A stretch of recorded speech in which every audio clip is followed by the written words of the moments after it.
All right. All right.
What a night, man. What a night.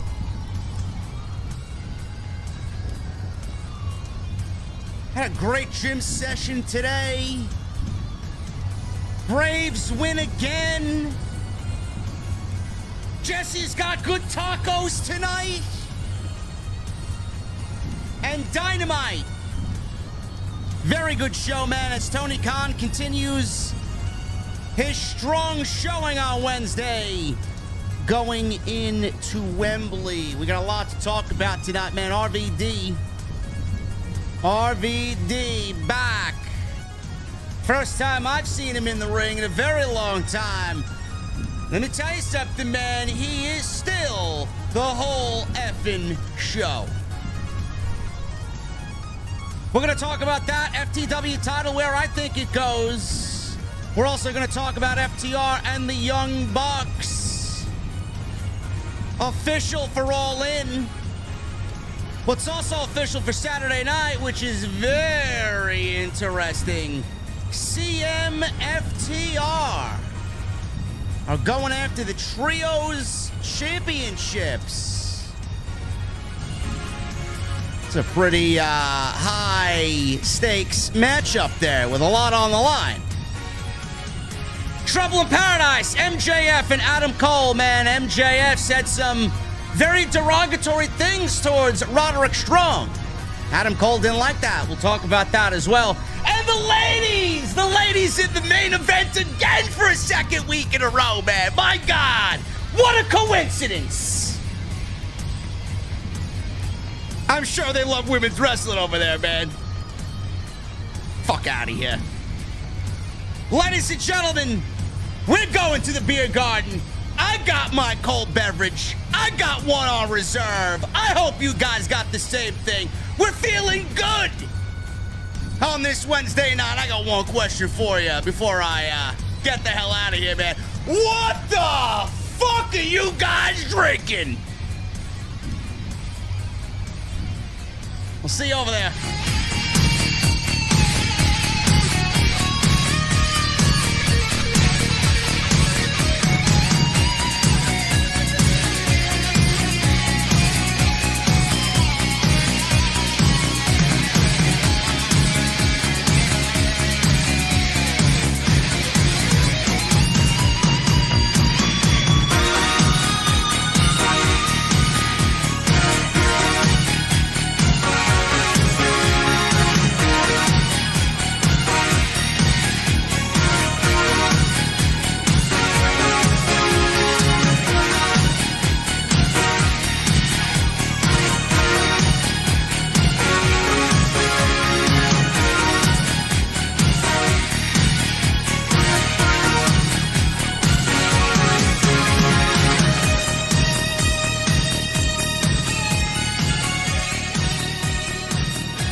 AEW successful?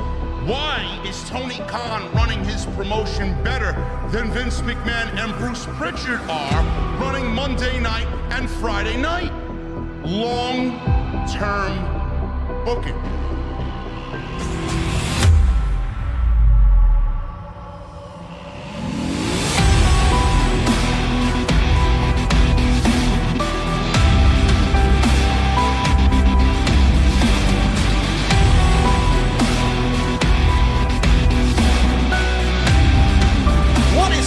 Thank you so very much for joining me right here on Off the Script. This is your AEW Dynamite post show for August 9th, 2023. I'm your host, JD from New York. As always, coming to you live from the OTS Beer Garden. Thank you guys so very much for joining me on your Wednesday evenings, wherever you may be. As always, joined by my co-host and partner in crime on Wednesday nights, the Chi-Town Smart. Jesse, what's going on, man? Not much, bro. How you feel, man? I feel good, man. I feel good. I'm in a good mood. I'm in a good mood today, man. We had a good show. It was a good day. And we're going to kick some ass tonight, man. What'd you think of this show? I thought tonight's show was, again, weak on paper, man. I didn't really give this show much thought. But I thought TK and company delivered a very solid show. And we are finally starting to get some clear, all-in direction, man. It feels good. It feels good. I know, man. It's starting to feel real, man. I'm getting that I'll be in London jitter going on in your stomach. You Legitimately, get that, man? 2 weeks. 2 weeks. Jesse and I will be in London. I still have to give you guys the name and location of where this tremendous meet and greet is going to be happening, man. It's going to be fucking filled with people wanting to drink some brown ale and have some fish and chips, man. I can't wait to be there. So Wembley is definitely starting to take shape. The biggest takeaway from tonight's show, Jesse, was, to me, the long-term booking of AEW's biggest storyline of the year, man. MJF and Adam Cole. Holy shit. Not only did we get some comedy, not only did we get solid babyface MJF in there, man, we got a nice little wrinkle in there. MJF is being tugged, or Adam Cole, rather, is being tugged at both ends, man. MJF said some nasty things towards Roderick Strong, and Adam Cole did not like what he heard, and he went to his buddy's defense, and MJF did not look very pleased at all, man. We got all of that happening. With the biggest thing that happened tonight was that they actually announced MJF and Adam Cole will be wrestling for the Ring of Honor Tag Team Championships on the 0-hour pre-show against Aussie Open. Mark Davis and Kyle Fletcher of Aussie Open on the 0-hour pre-show. That is 1 hour before All In actually goes live on pay-per-view. I don't know, man. I know we love MJF and Adam Cole, and seeing them wrestle twice live in the same night, man, is going to be quite the treat for us, United States folks. But I tell you, man, I think that may lead to a little bit more story development than people are realizing. Oh yeah. I feel like we're gonna get the if at this point with the announcement of that match, it feels like we're gonna get most of our heat for the main event out of that match. Yeah. So that should be interesting. I was anticipating a Roddy turn to screw Adam Cole here, but it just seems like at this point he's already basically turned, so that wouldn't even be a shock anymore. No. So what now? Does Adam Cole completely turn on Roddy and goes full heel with MJF?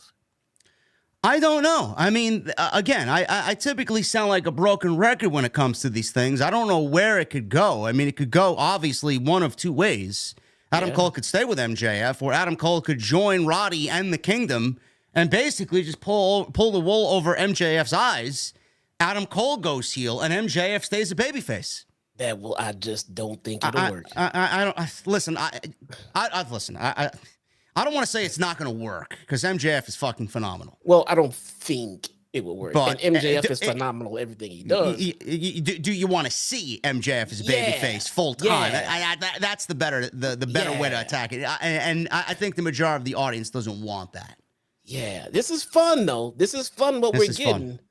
But as a full-fledged, all full out babyface, we know that's not him. We know that's not him. Yeah.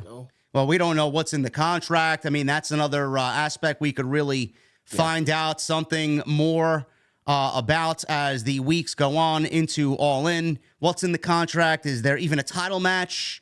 Is there some sort of a stipulation? Is there something that Adam Cole is not going to like in there? I don't know. I don't know. But the Kingdom obviously has now recruited Roddy. This is Mike Bennett and what's the other guy's name? I forgot his name. Mike Bennett and who else? Matt Taven. Yeah. Pardon me. I don't watch Ring of Honor. I mean, give me a fucking break. Matt Taven and Mike Bennett. I mean, we could see Adam Cole join the Kingdom. Like I said, they are now an integral part in this thing. I know Kyle O'Reilly is always a wild card. We don't know where he is, if he's due to come back. Who knows if he's going to play a factor in this. It's very interesting. And the fact that AEW has taken this, where we all thought it was going to end at Collision when they wrestled FTR, and are continuing this going into All In, and potentially continuing this after All In. I mean, it was the best decision that they made. This basically, I don't want to compare the two because I'm not, but this is their storyline that you're tuning in every week for, just like WWE has you tuning in every week for the Bloodline. And that's exactly what they needed, Jesse. I mentioned this weeks ago. They needed something that was going to grab people's attention and get them excited about watching weekly television, episodic television. They were not creating episodic television. It was just TK throwing random shit at the wall and thinking that his fan base wants to see great wrestling.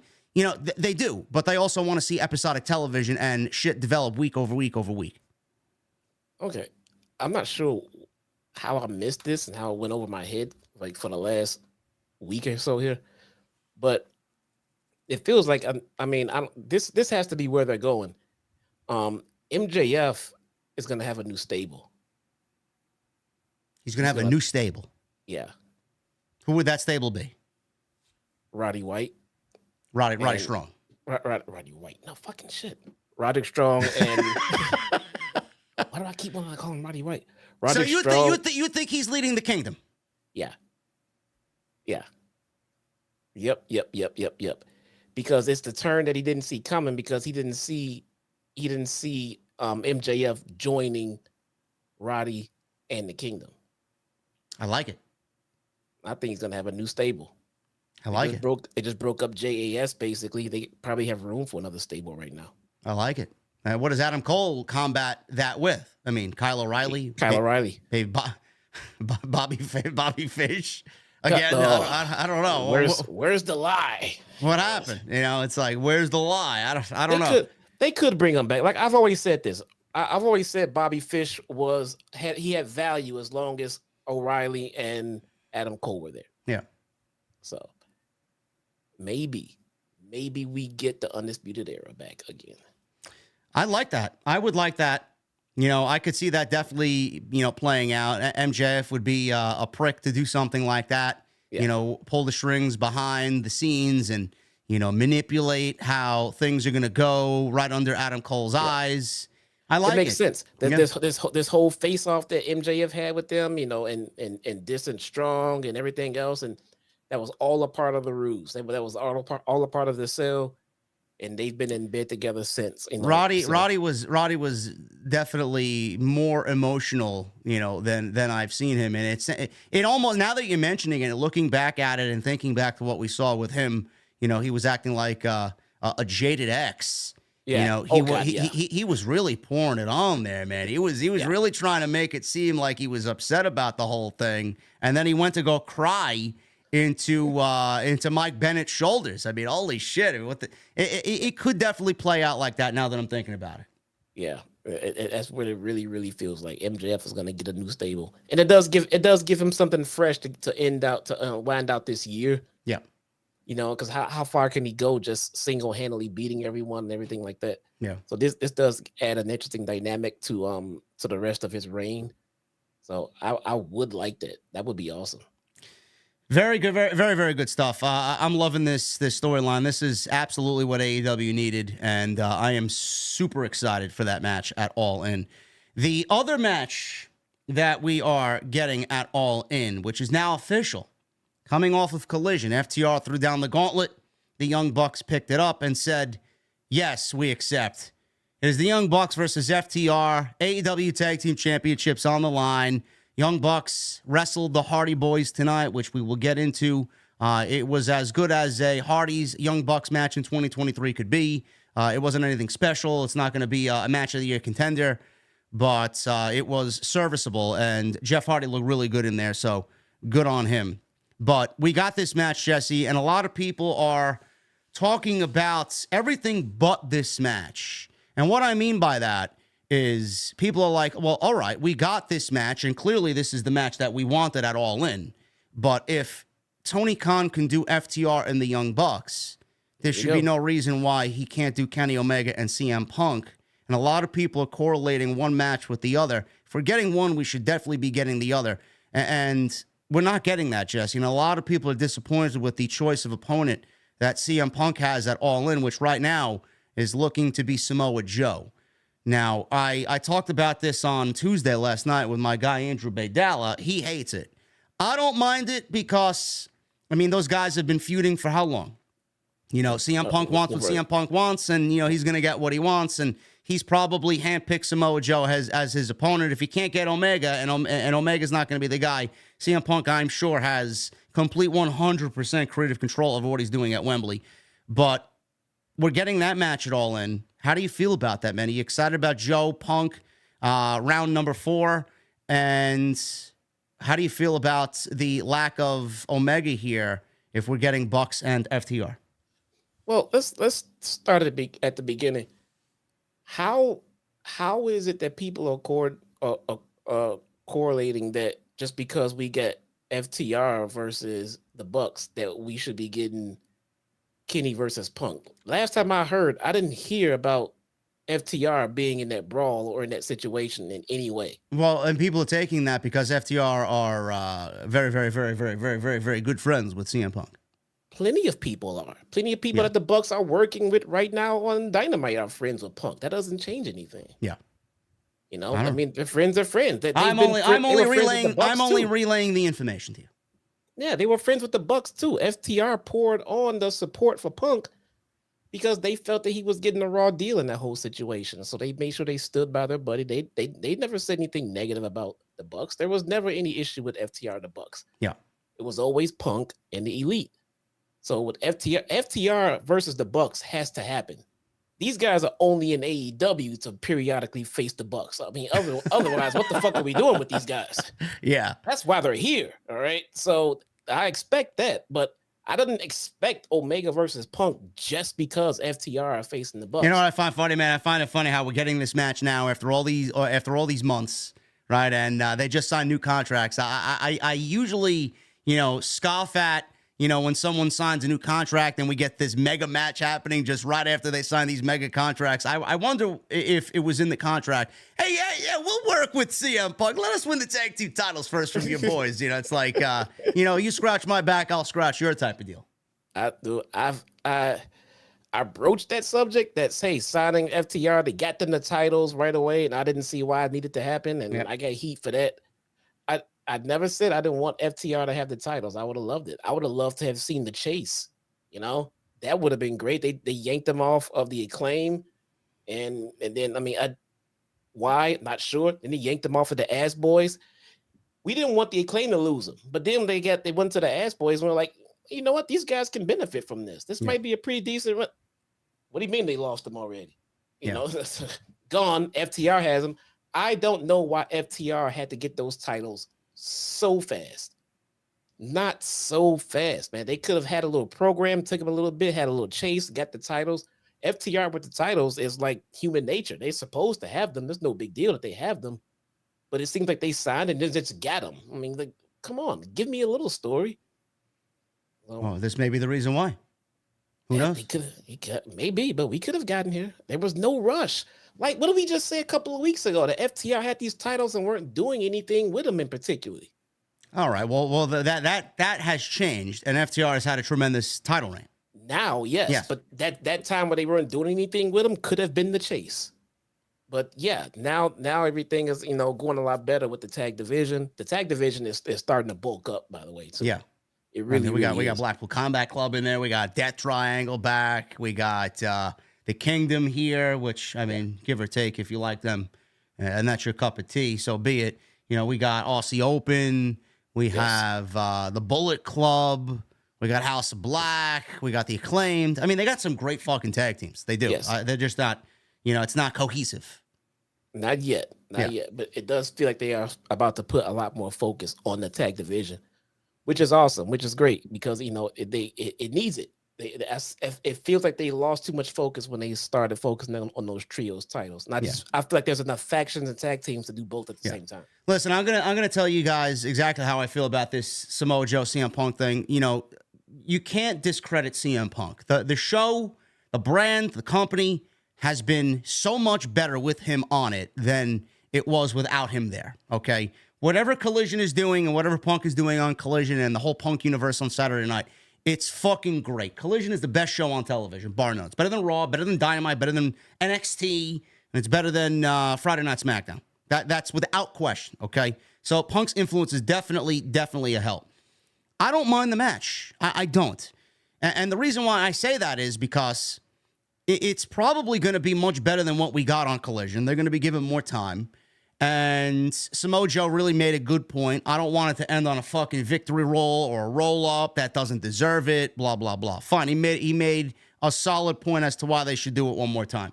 But the thing is, if Punk doesn't get Omega, that doesn't mean Punk is never going to get Omega. We may be headed towards that. Now, what does Omega do at All In? You got one of two choices. One, if we get Punk and Joe, Omega and Ospreay, again, I mean, are you going to have a problem with that? I mean, I don't have a fucking problem with that, being that what we got at Forbidden Door was probably the best match of the entire year. And secondly, if Omega doesn't get Ospreay, he's probably looking at Takeshita, and that's going to be another match of the year fucking candidate. Why would you have a problem with that? I mean, Takeshita, I'm sure, doesn't sound or look like an all-in opponent for Kenny Omega, but, I mean, Takeshita's fucking amazing. Imagine what those two guys could do, 20 minutes at All In with the story of Don Callis behind why he is no longer with Kenny Omega and now siding with Takeshita. It works. So we do have options there, Jesse. We do. And if it does feel like All In needs to have a potential 5-star match. And if you're gonna guess at one, it's gonna be whatever match Kenny Omega is in. Yeah. So his opponent is gonna really, really, really have to bring out a potential 5-star match out of with Omega. So who is he had the best chemistry with outside of Ospreay? I'm not sure if they'll do Ospreay again because we just got it somewhat recently. But then again, give these guys, that kind of platform. It seems like they can do even bigger shit. They did what they did, and it felt like they could have done more. Yeah. Now give them All In. They could probably knock it out of the park. What else is there? Do we get a New Japan presence? What about Okada? I don't know. We could potentially see some New Japan presence. I don't see why not, but I'm not really anticipating it. And quite frankly, I don't think AEW needs it. Right. Oh, I agree. Yeah. So that's where that sits. We'll talk about the tag team match with the Bucks and the Hardys in just a little bit. The ladies have a match at All In, and that is going to be set up over the next 2 weeks. Very, very deflating little mini tournament that Tony Khan put together. I mean, if you were blind, dumb, deaf, and stupid, you could have fucking figured this out. Oh, please, bro. The Bunny is facing Britt Baker. Who knows who's going to win that Who's going to win that one, man? I mean, Bunny going to All In sounds like a great idea to me, man. If you're a fucking idiot, give me a break, bro. I mean, holy shit. No one knows, bro. I mean, give me a break. Britt Baker versus the Bunny. Saraya versus... Hi, Britt. How you doing, honey? I mean, listen, you deserve it. You were in that first Fatal 4-Way. Jesse and I were there. We're going to be there for the second one, man. What a coincidence, right? What a coincidence. Just like Jesse, the women main evented for a second week in a row, man. Oh, my God. I'm sure that was a fucking coincidence, too, right? Coincidence. That was already going to happen, man. Wow, man. Listen, I better slow my roll, man. I may get blacklisted from everything AEW media. Oh, my God, man. That would never happen. Don't worry about it. Anyway, we got Bunny versus Britt Baker. We got Saraya versus Sky Blue. Fucking hate that Kyle Fletcher, man, motherfucker. Oh, man. God, oh my God, man. Get rid of him. And I love Kyle Fletcher. It's awesome. Great fucking tag team, man. Oh, by the way, Buddy Matthews and Rhea Ripley got engaged today. Oh, man, I He heard. instantly did so many things here, man. One, Max Caster can't rap about him anymore. Number one. Number two, we can't have all these jokes about Dominic Mysterio bother him anymore, man. He squashed all that, and he broke every single heart of these geeks who thought that they had a chance, man. So Buddy Matthews is eating good tonight, man. Good for him. Bro, does Buddy Matthews has any clue about lockdown Dom, man? I mean, what is going on, man? I don't know. I don't want to know what Dom learned in prison, bro. Man, bro, Buddy better watch his back, bro. It's all right, man. He can have Malachi put a curse on him. Man. Or just send Congrats. Julia Hart after Dominic Mysterio. That'll work too. There you go, man. Did you see Julia in our match? I did. Lee Johnson. Hopefully you got some, bro. Man, I know she said Big Shotty ain't getting none. Big Shotty, man. Big Shotty was fucking deflected, man. Oh my goodness. My boy Lee showed up on TV again. Like, there we go. Now he can get his mojo going. This guy was going up for a fucking layup, man, slam dunk, and Julia was like, the Kembe Mutombo, man, fucking swat that shit down, man. He kicked his wife out of ringside, bro. He should have stood up. He should have did something. Oh man. Man, anyway, this women's thing, we got Britt versus Bunny, Saraya versus Sky Blue. Toni Storm is automatically in this match, which is a fatal four-way. At all, and she is cashing in her automatic rematch, which I didn't think AEW had. And believe it or not, bro, Shida had to qualify for this match by beating Anna Jay tonight, which is kind of illogical. I would figure if you're the champion, you should automatically be in the match defending your fucking title. You got to advance into the women's title match when you're already the champion. What does the winner of the tournament get again? The women's championship.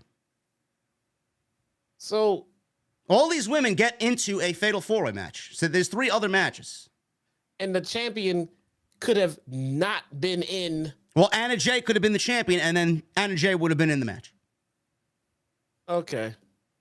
Instead of just putting Shida in there because she's the champion, we give Toni Storm an automatic bye. Shida out of the fucking tournament and find 3 women to face her in the fatal four-way. That's exactly what I just said. Okay. Ugh.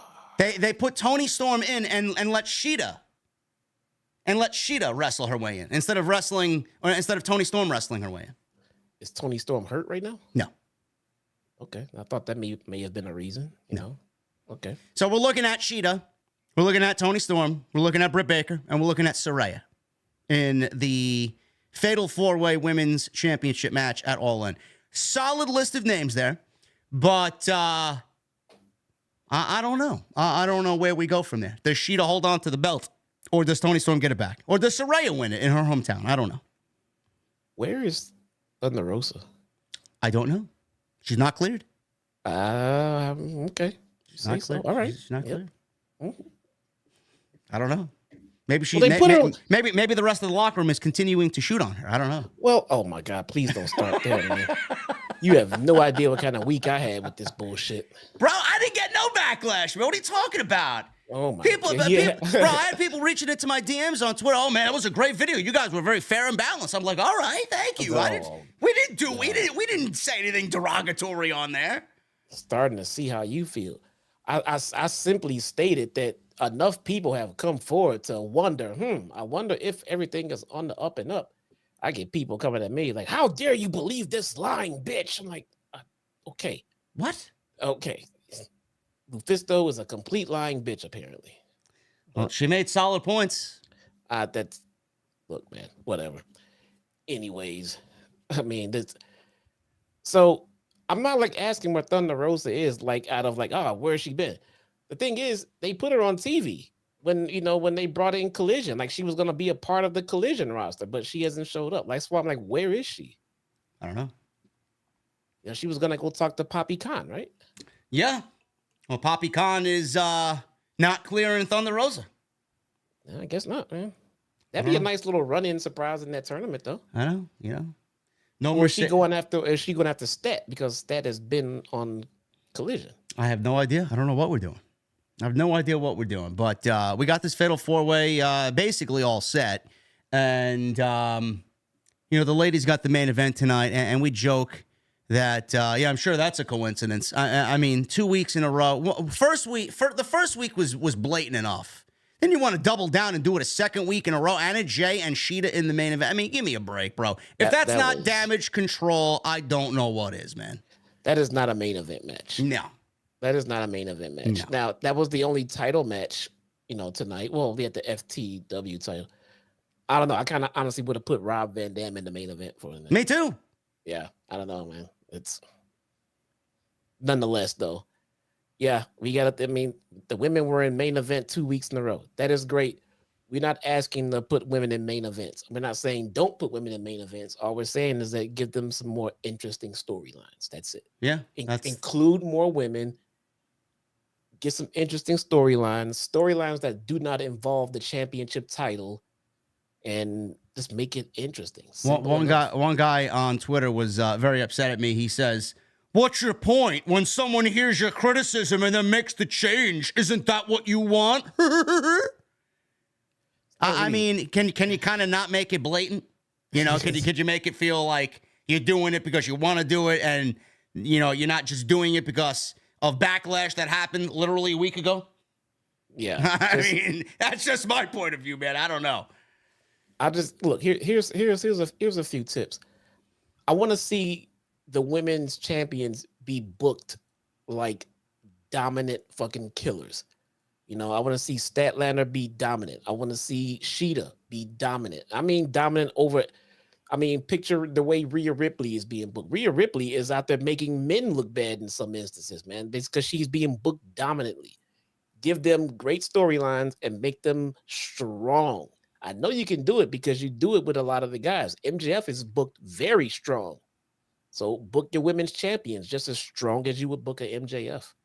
Yeah, but there's still no story with this women's championship match going into All In. It's just there. It just sits there. It just exists. And I will say this. I do appreciate the fact that during the first All In, we got a fatal four-way match.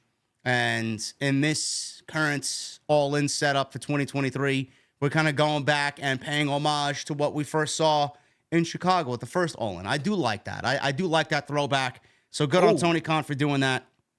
But the story is just non-existent. There's still no story. No matter how you want to cut it, there's still no story for the ladies, and it's a problem.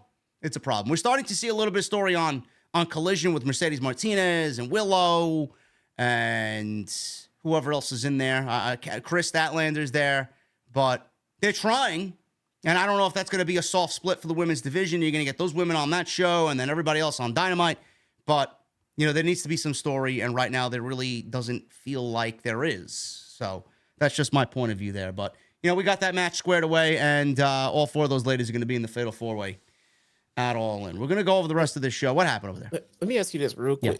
Do you think we get a surprise free agent signing come All In? And now, look, I would love for it to be Mercedes. If it's not Mercedes Moné, you know, if it is, great. If it's not, what if we get a Jordan Grace? Jordan Grace was in the original All In. I could see that. I could see that being the case. I think she would be a great asset to Collision. I do. Yes. That would be interesting. She would actually fill the void that Jade Cargill is leaving, you know, the almost unbeatable female monster, you know what I'm saying? Yeah.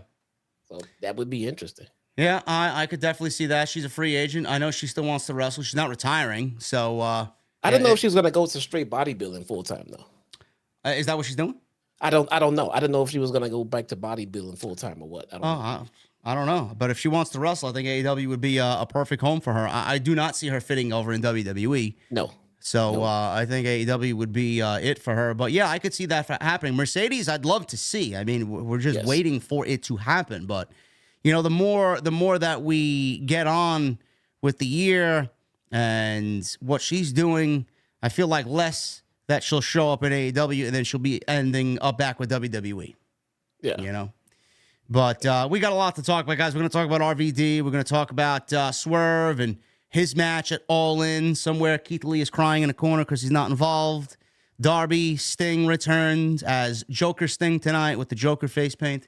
So we will talk about all that tonight right here on the podcast. I want to thank you guys very much for joining us right here on your Wednesday nights.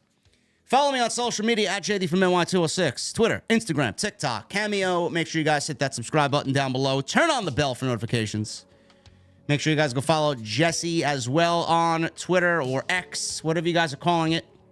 Some people haven't updated their phones and still have the old blue Twitter logo on your home screens. I am not how it changes automatically. Fortunate enough to have that. I don't know, man. There are some people. That's weird.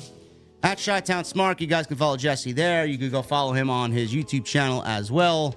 where he reviews Impact Wrestling on Thursday nights.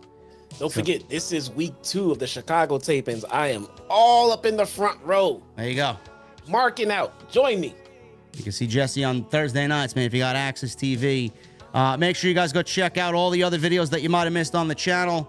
Plenty of content, extras. I was live last night with my guy Andrew Baydala for Tuesday Night Titans Episode 8. Great discussion on Jey Uso and why Jimmy turned on Jey, with the rumor of WWE wanting to drag it out till WrestleMania. I love long-term booking, but that may be too long. So we will... Look, it used to be going from SummerSlam to WrestleMania was the thing. That was how you're supposed to do it. Yeah. But I'm with you. I don't know if the current creative can make it that interesting for them. No. Now, how many more matches they got left that they can do with the Bloodline up until WrestleMania? I mean, you're going to be exhausting all of your options before you get there. Yeah, I pitched getting all 4 of them in there. Fatal 4-way. Survivor Series. I think that's a good setting for it. Survivor Series or the Rumble. Or the Royal Rumble. Or Royal Rumble. Or maybe we do a War Games match. Maybe it's Team Jey versus Team Jimmy. Yeah. I don't know. We'll see what happens. Interesting stuff going on there. Go check that out. It was live Monday for Raw. Big Raw. Excellent Raw. Very Triple H led Raw. None of the old men on the show, which is a good thing. And anything else that you might have missed on the channel, please hit that thumbs up, guys. Let's try for 1,000 likes minimum. And get those super chats in. We'll hang out at the end of the show as always if you guys want to show your appreciation. Super chats are open, and memberships. Make sure you guys hit that join button if you guys want to become a VIP right here on OTS. Start at the top here, man. We had the open, and it was the Jericho Appreciation Society mandatory meeting. So we got a hard open here for Dynamite. Matt Menard stood in the ring with the rest of the Jericho Appreciation Society, Tay Mello, Anna Jay, Jake Hager, Angelo Parker, Sammy Guevara, and Danny Garcia. Jericho comes out as they ask him to come out, comes out to his music, fans are singing along, and Jericho's in the ring wearing a nice snazzy suit, and he looked like he had a little bit of a black eye. Don't know what from, but he had a little bit of a black eye on his left eye. He said he wanted to come to the ring. He said he knows they have had problems. Garcia immediately interrupted Jericho and asked Jericho to stop talking and just listen. He said he thought he was ready to have a civil conversation with him until he saw him for the first time since he got hit in the head with a baseball bat, and Jericho took advantage of that and pinned him. Garcia said he sacrificed the fabric of who he is and turned his back on his hero and chose him every single time. So I don't get why you never chose us. Garcia blatantly said, I can't do this anymore. He drops the microphone. He does his little dance in front of Jericho, and he leaves. Walks up the aisleway, shoves the camera, and goodbye. Danny Garcia has left the JAS. Jake Hager, he is next to speak. Says he's known Jericho longer than these guys, and he's made a lot of money because of Chris Jericho. Says if they had to cut ties, that's okay because they have a lot of options. He then says, I liked that hat. Fans cheered. He said that they handpicked Parker, or he handed the mic to Parker, and Hager walks out. So Hager basically leaves the JAS as well. Parker looks at Hager and says, where you going? So we got Jake Hager and Danny Garcia leaving the JAS. Jericho said before it gets out of control, he asked them if their careers aren't bigger and better since joining him and the Jericho Appreciation Society. He told Anna Jay that tonight she's got a title match against Hikaru Shida, and she could become the world champion. He looked at Tay and said, Tay, I made you a bigger star. Tay said she used to be so proud to be in the group with him, but not anymore. She said she feels sick, and I'm not even talking about the baby. She said since he can't make a decision, she will. She said she'll go have the baby, come back next year, and become a champion without him because I quit. So Tay Mello leaves the JAS. Anna Jay leaves the JAS and said that she is going to be selfish tonight. She said she's learned from the best and she's going to win the title, and it's not about appreciating you. She points at Jericho. She leaves. So we got Angelo Parker. He's in there with Matt Menard and Sammy Guevara as the only guys left. Parker says he can't speak for anybody else, but he doesn't want to be doing this now. I love being a sports entertainer, he said. He said when he asked him to join the J.A.S., he took it as a badge of honor and tried to make him proud, and he gave him everything, his identity, his trust, his blood. He says he's given Jericho everything he could, but Chris, what have you given me? He mentioned that he was last year hanging in a blood and guts match, bleeding like a pig upside down, blood dripping down his face. Jericho stared at him and says he doesn't want to do it. As he looks at Jericho saying he doesn't want to do it, but he's got nothing left to give Chris Jericho. He leaves. Menard said Jericho was his childhood hero. Said that when he was 15, he bought a Jericho t-shirt with his first paycheck. He said Jericho helped him bring him into AEW, and he took him under his wing. He said the last 18 months have been nothing but a dream for him. He says it's never sat right with him that guys he came up with, such as Kevin Steen and Eddie Kingston, hate his guts. Now I'm starting to understand why. He left. That leaves Sammy Guevara. Jericho addressed Guevara. Guevara slapped the microphone out of Jericho's hands. He said, it's time for you to listen, Chris. He said he put Sting through a table not because he wanted to, but because Jericho wanted him to do it. He says he is loyal, but he's not going to walk out on him because he is his friend. He said he always thought Jericho would do it for him, but he's done for Jericho. But maybe I'm wrong. It seems like you've got a lot of stuff to work out, and if you do, maybe I will be here. Sammy Guevara walks away. People in the crowd start cheering Sammy Guevara, and Jericho, Jesse, is left without any J.A.S. but Sammy Guevara, which is a hard maybe. So from what I got out of this, first of all, the promos from Angelo Parker and Matt Menard were fucking great. Let's get 2.0 on TV, and let's get some heat behind them. With Guevara, I feel like this is where the feud is going to be going, bro. Jericho versus Sammy Guevara here. I don't know what you think. So they're still trying to straighten out this Sammy babyface heel situation. Yeah. As of right now, I'm not sure what is going on with as far as this crew and babyface and heel. I was pissed because they turned Anna Jay heel and put her with the J.A.S. Yeah. instead of putting her with Jungle Boy. Yep. And then Jungle Boy turned heel. I'm like, oh, sweet. They could probably get back together.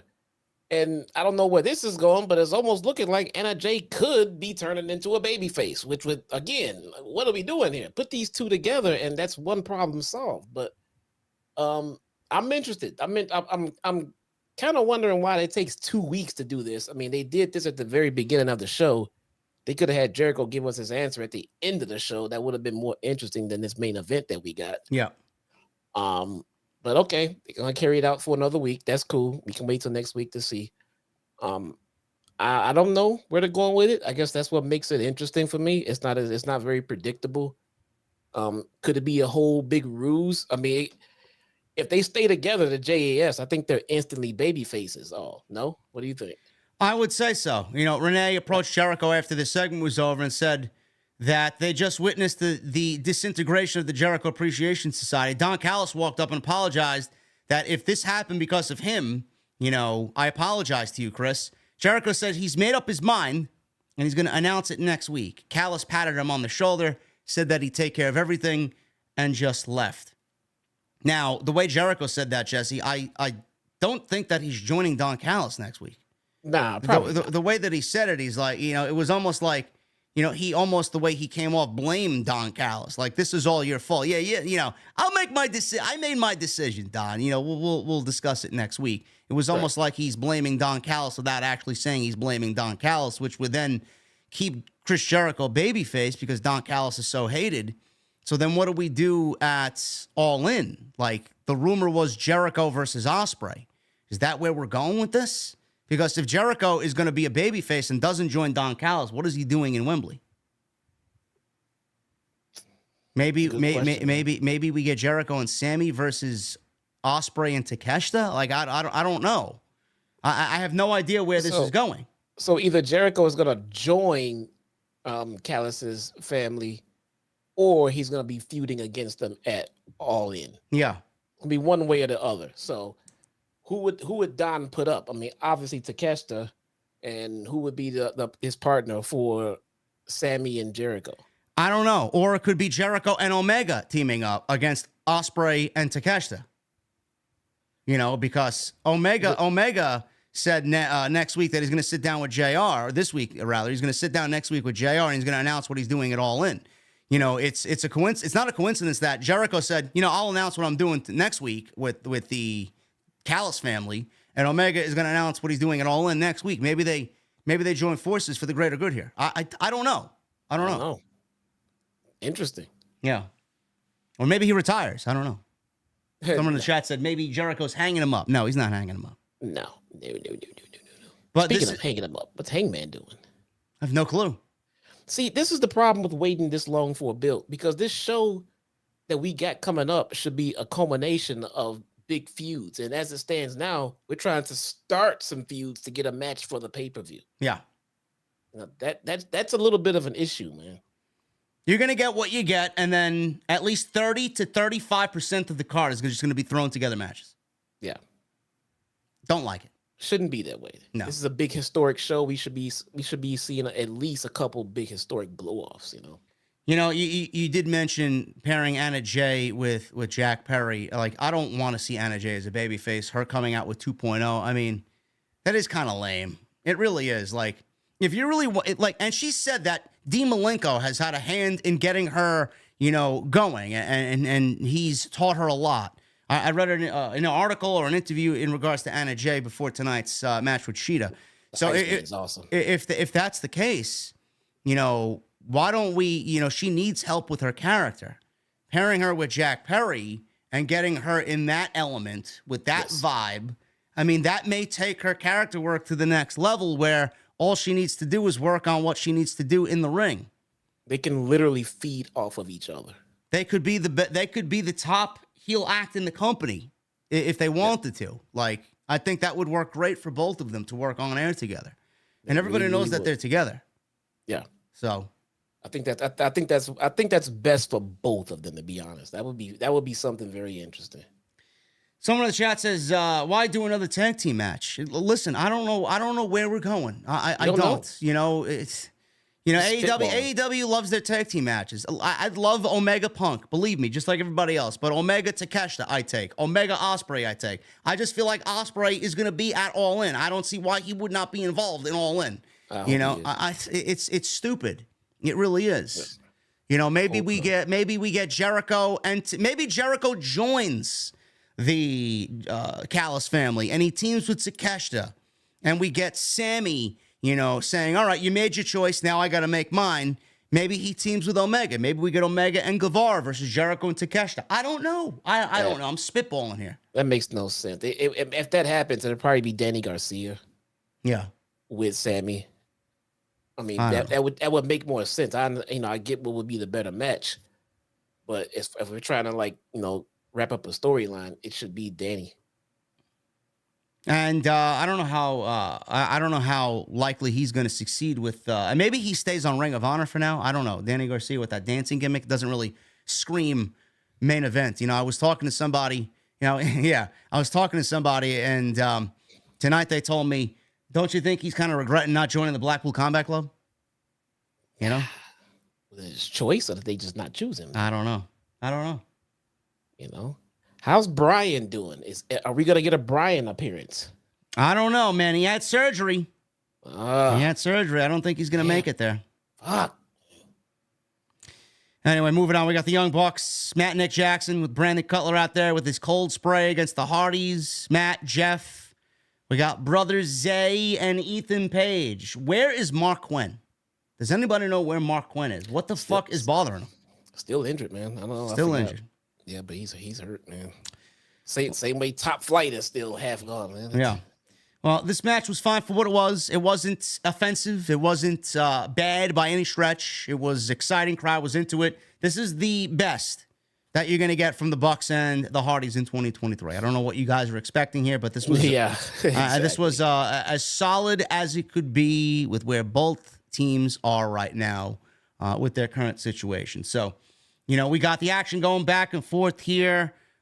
Nick avoided a twist of fate. Matt adjusted and spiked Nick with a DDT. Jeff was about to make the tag. Matt Jackson pulled the leg out, and the Bucks kept Matt Hardy, briefly isolated before a double clothesline. Both Matts slugged it out here until Nick Jackson ran the ropes. He ran right into a side effect. Nick and Jeff tagged in. Jeff dished out some offense. Big leg drop. That was the leg drop between the legs. Snap, drop kick. Jeff fought off both of the Young Bucks and wiped them out with a whisper in the wind. But Nick and Matt avoided the double twist of fates into super kicks and then into a 3D on Jeff Hardy. So we got Hardy's avoided the Meltzer driver, and then they hit dueling twist of fates. Jeff hit the swanton on Nick, goes for cover, gets a 2 count. Matt Jackson broke that up. After all of this, Matt Hardy makes the legal tag as Nick was dropped with multiple twist of fates. Matt was able to super kick the leg out from under Jeff, who was going for another whisper in the wind. He went up top. It looked like he was going to slip anyway, so thank God the Bucks took him out of that situation. Matt Jackson hit a backslide on Matt Hardy, but rolled through, and the Bucks hit the BTE trigger for the 1, 2, 3. Solid match here. Crowd was into it. And like I said, it wasn't as bad as people were expecting it to be. I know the last time these two teams were in the ring, it was absolutely just off the rails awful because of Jeff Hardy's condition. But they made up for it, and it was a good showing here by both teams. Post-match, the Bucks were about to answer FTR's challenge from Collision when FTR actually made it out to the ring. They had a stare down, both teams in the ring staring at each other. Nick said, "All in." So the challenge was officially accepted as FTR held their titles high, and the tag team title match is made for Wembley. Good stuff. Yeah, I wasn't expecting too much. When you book these 4 in a match, right away my concern goes to, oh my God, the Hardy's gonna try to do too much in this match and someone get hurt, but they didn't. They just kind of it felt like they were in someone's backyard, just hanging out, having a little sparring session, having a little fun. Yeah. Nothing crazy, nothing, out of the ordinary, just painting by numbers, which is fine. It was quick, it was simple, it was painless. And they went on ahead and proceeded with, confirming the match for All In. So that's fine. It is what it is. But yeah, the Hardys are clearly winding down their careers. I would love to see them stay in managerial roles, coaching roles, because we need their kind of expertise, to help to continue to mold the tag division that we have right now. Yeah. But it's just, look, it happens to everyone, man. It happens to everyone. It's just winding down. This is a different part of your career. It's not over. This is a different part right now. We see footage of Shida last week winning the Women's Championship from Toni Storm. Excalibur announced that there will be a all-in women's fatal 4-way match for the AEW Women's Championships. The participants will be Toni Storm, who is, by story here, exercising her rematch clause. The winner of Saraya and Sky Blue on Rampage will advance. The winner of Bunny versus Britt Baker next week on Dynamite will advance. And Shida tonight against Anna Jay, the winner of that match, will advance. So, to me, this didn't make any sense. Toni Storm should be the one to wrestle to get in because she lost the title. Back of the line she goes. Right. Yet it was the other way around. Toni Storm got an automatic bye in the tournament and is in the Fatal 4-Way already, while Shida, the champion, has to fight her way in, which doesn't really make any sense. If you're the champion, you should automatically be the one getting the bye. Toni should have fought her way in. They did this ass backwards, but it's going to end up the way we expected anyway, so it's not really that big of a deal. But it is illogical, and AEW is better than that. It is very. I would have went a step further and said the Fatal 4-Way wouldn't even include Shida. Yeah. It's going to produce the number one contender for Shida. At All Out. At All Out. There you go. 1 week later. But I don't know. I didn't get this either, but look, it is what it is. As long as we're getting Shida, out there, looking strong and all that stuff, it'll be fine. Shida's fantastic in the ring. Yeah. She is grown on me. I keep saying this. Shida won me over in that feud with Serena Deeb. And on that note, where in the hell is Serena Deeb? I don't know. Maybe she's too good and she got exiled from the locker room. I don't know. Oh God, don't go there again. Yes, it is literally backwards. Jacob Donnelly rematch clause That is not a thing in AEW. They just completely randomly made that up. Maybe Bruce Pritchard got a hold of Tony Khan and gave him some tips on creative. I don't know.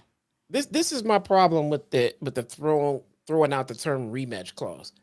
I mean, it just opens up Pandora's box of illogical booking because how did she get a rematch clause? And I can name a list of champions that lost that didn't get one.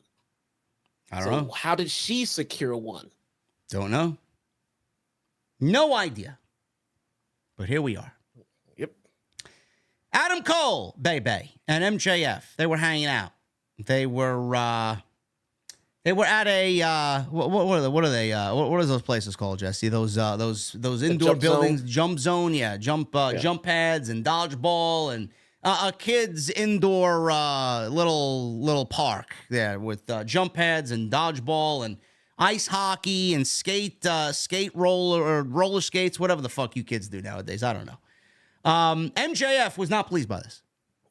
He was not pleased by this. He suggested that they go skinny dip with rats. Ring rats. Instead, yes, ring rats. Not New York City rats, ring rats, yes. Yeah. Cole rejected that, obviously, but then suggested they go to a trampoline park. MJF crossed his arms and wasn't into this as Cole was jumping up and down like a child on the trampoline. Don't blame him, look fun as shit. Cole mentioned that they have dodgeball here. And MJF perked up. He said, dodgeball?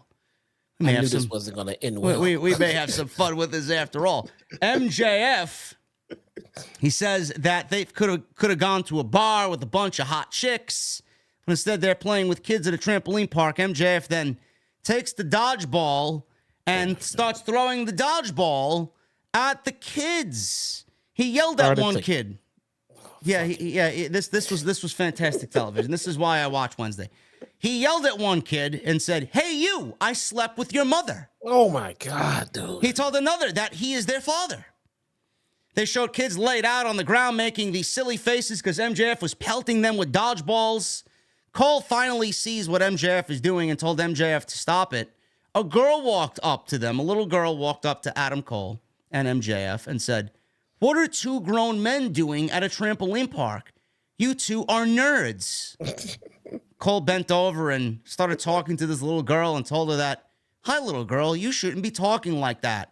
She gave Adam Cole the middle finger, turned around and left. Cole looked at MJF, and Adam Cole said, "You know what, Max? Maybe one more. Maybe one more." And MJF was like, "Thank Christ." Fucking threw the ball at her, and man, he pelted her with that dodgeball. This was excellent television. Amazing television, man. The one thing I'm gonna miss when this is all over are these segments. Bro, MJF just said, "Fuck the kids." MJF said, "Fuck your kids," yes. He went out there and beat the shit out of little kids who does this? The modern day Ted DiBiase here, man. Fucking bouncing a basketball and kicking the ball away on the 10th dribble, man. What a fucking prick, dude. Who does this shit? Seriously. You know what they should do next time? MJF should go out next week and go buy a whole fucking swimming pool for himself and Adam Cole and kick all the little kids out of it, just like Ted DiBiase did back in the 80s, man. I love it. Hey, what a prick, dude. Who does this shit? This was great. Excellent stuff. And this was segment 1 of 2 because they were actually on later in the show as well. Jon Moxley had a backstage promo. Oh, my goodness. We got a bomb in the chat.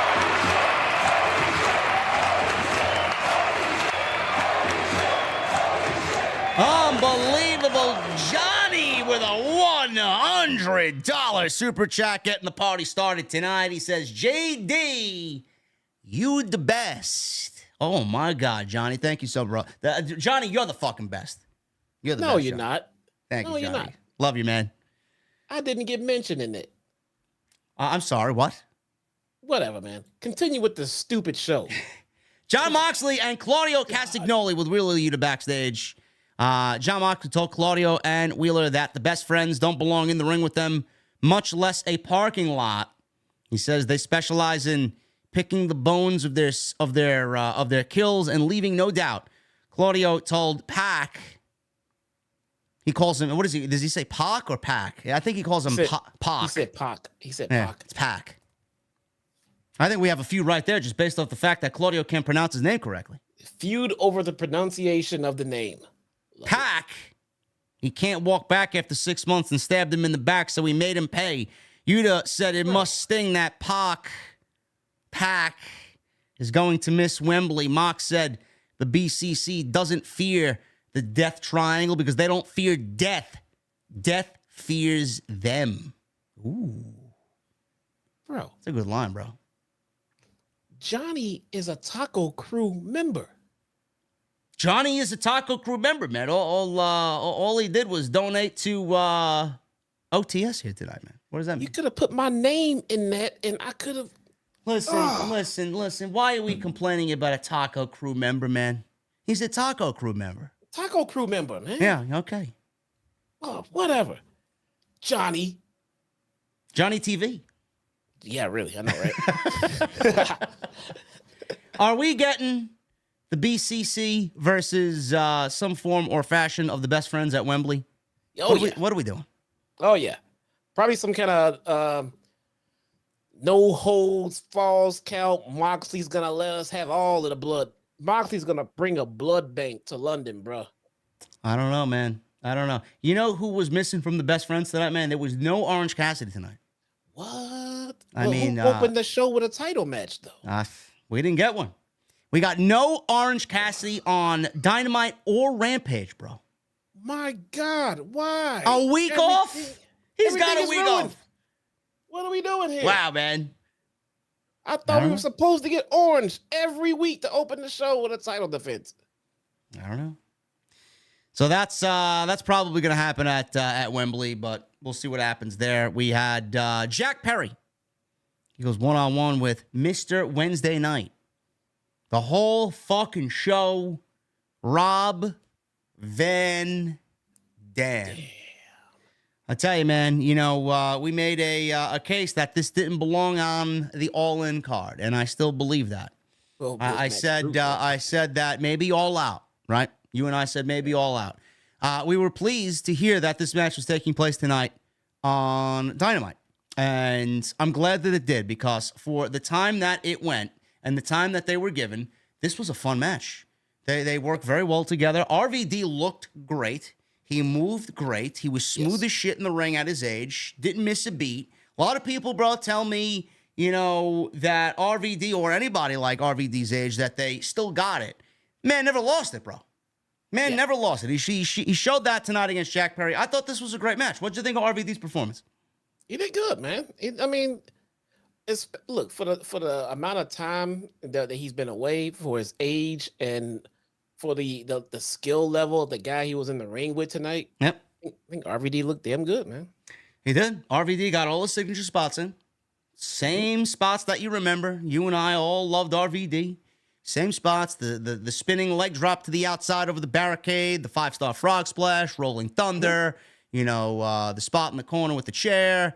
It's all there. It all looked great. All there. Jack's gonna make him look like $1 million. Yeah, and Jack Perry, he's a fucking weaselly prick heel who scraped by the skin of his ass to retain the title and get a victory. And still a victory. I mean, it's just good stuff. Yeah, can't complain about it. So we got FTW rules here. I didn't know there were FTW rules. Apparently, it goes anything goes, falls count anywhere, and this is basically no DQ. I didn't know this title came with its own set of rules, Jesse. Is this a new thing? I don't remember the last few defenses, to be honest with you. But if it's the fuck the world title, I mean, one would think there's no rules, right? Yeah, I would guess so. Yeah. RVD came out to Pantera's Walk, so always great to hear that. Fans singing along. Great song, great album. Vulgar Display of Power is a fucking classic. And Jack Perry, man, he's got new ring gear. He looked good. The new ring gear work, man. Listen, I don't want to throw it out there and people call me an idiot or, what are you watching, man? I don't know what you see. But I looked at Jack Perry tonight, man. I saw a young HBK out there. Man, no, not kind of. What, the whole vibe, man? Sexy boy type vibe? Shawn Michaels heel, like early on? No, I think I can't get that vibe from someone who doesn't possess half of the mic skills. I'm talking about aesthetically, man. I'm not talking about in the ring, and I'm not talking about promo. No, I get it. But the promo, for me, the promo is a part of the appearance. I get in the ring. You know, I know Jungle Boy is not Shawn Michaels in the ring. Let's look at 1993 Shawn Michaels when he fucking threw Jannetty through the window, man. He comes out with the glasses, and he got the glitz and the glam. Jack Perry's got the jacket, the glasses, the new ring gear. That's what I'm talking about. He doesn't even he doesn't come off as like he has just the swagger and the confidence as that Shawn Michaels did back then. All right, never mind. Never mind. Shawn Michaels comes out with that ridiculous smirk and that grin as he's chewing the gum like it's the best gum on the planet. Talking about early heel Shawn Michaels. Yeah, me too, man. Okay. Me too. Okay. Just whatever. All right, whatever. Chewing that gum like his life depended on it and shit. I just got done watching the Marty Jannetty Dark Side of the Ring. Too. I didn't watch it yet. I still don't get the theme song. I don't. It's just very bizarre to me. I don't know. Nah, I don't like the theme song. Somebody's gonna ask. I like that it's changed and it's not the same as it was. Somebody's got to ask at one of these conference calls. They're like, whose idea was this? What's the whole purpose behind the theme song? Beethoven's Fifth. I mean, well, aren't you on these conference calls? Yeah, I am. That's amazing. Well, I may be blacklisted, bro. I may not be able to ask a question, man. Well, apparently what we do here is very controversial, man. I don't know. Okay. Yeah. Well, it happens, bro. Yeah. I don't understand how you blacklisted from one side and not the other. But what are we gonna do, man? What are you gonna do? RVD was attacked right before the bell, so he was on the defensive right away. Obviously, RVD started to come back. Jack Perry retreated. He goes to the outside. He comes back in. He goes for a handshake. RVD was not having a handshake. He was about to hit the Rolling Thunder, but Jack Perry again bailed to the outside. RVD, he goes out there. He gets a hold of Jack Perry, drapes him over the barricade after some offense. And man, oh man, that spinning leg drop off the apron to Jack Perry on the barricade. Holy shit, man. A brutal leg drop. And we go right into a commercial break. So we come back, and Jack Perry is in control. He went for RVD's Rolling Thunder and missed. There was a chair stuck in the corner, and there was a table set up on the floor. So RVD hit a huge monkey flip out of the corner, one of his signature moves. Big running drop kick with the chair in the corner.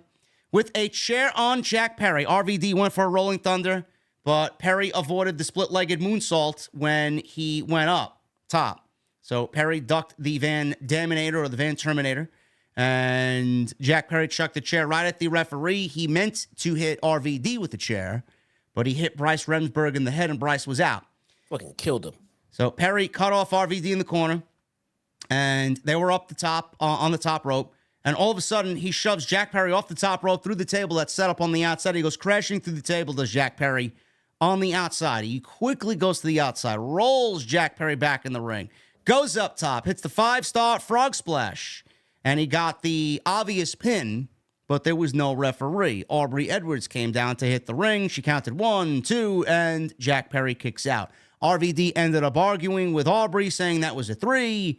It clearly wasn't. She tried to explain to him that she had to come from the back to come on out, and then Jack Perry had time to kick out. So it was a 2 count. This allowed Jack Perry to hit a low blow, which in this match is obviously legal. Sent RVD into the corner, face first into a chair that was propped up between the second and third turnbuckles. And then he schoolboys him up for the pin from behind, then hooks the tights for added measure, and that was it. And Jack Perry wins and retains the FTW Championship. Very fun match. Now, we're not getting this at All In. Where do we go with All In? Is Jack Perry going to wrestle Hook? Because I think that's the way they need to go. And I think that is where we are going to officially retire the title. I think Jack Perry's going to drop that title to Hook, and then Hook's going to give it back to his father. Taz is going to be in his corner, and he's going to retire the FTW title once and for all. I like that. Yeah. I like that. I think that sounds good. Yeah, I like that. So we'll see what happens, but I do think that Jack Perry and Hook deserve a match at All In. Hopefully we get it, and goodbye FTW title, because it's not a recognized title in the company. Yeah, but I do think this match between these two at this show on this kind of stage is very important to put the future of the company on display at that moment in time. Yeah. And that kind of young talent, it really will be the future of the company. So I think that's a fantastic spot for them. They'll have plenty of time to get these guys, on the same page and in sync to work things out. I mean, I'm sure they'll work with the best of the best that AEW has. Yep. And I don't see why they can't put on a banger. This should be Hook's best match right now. I should. Absolutely. Yep.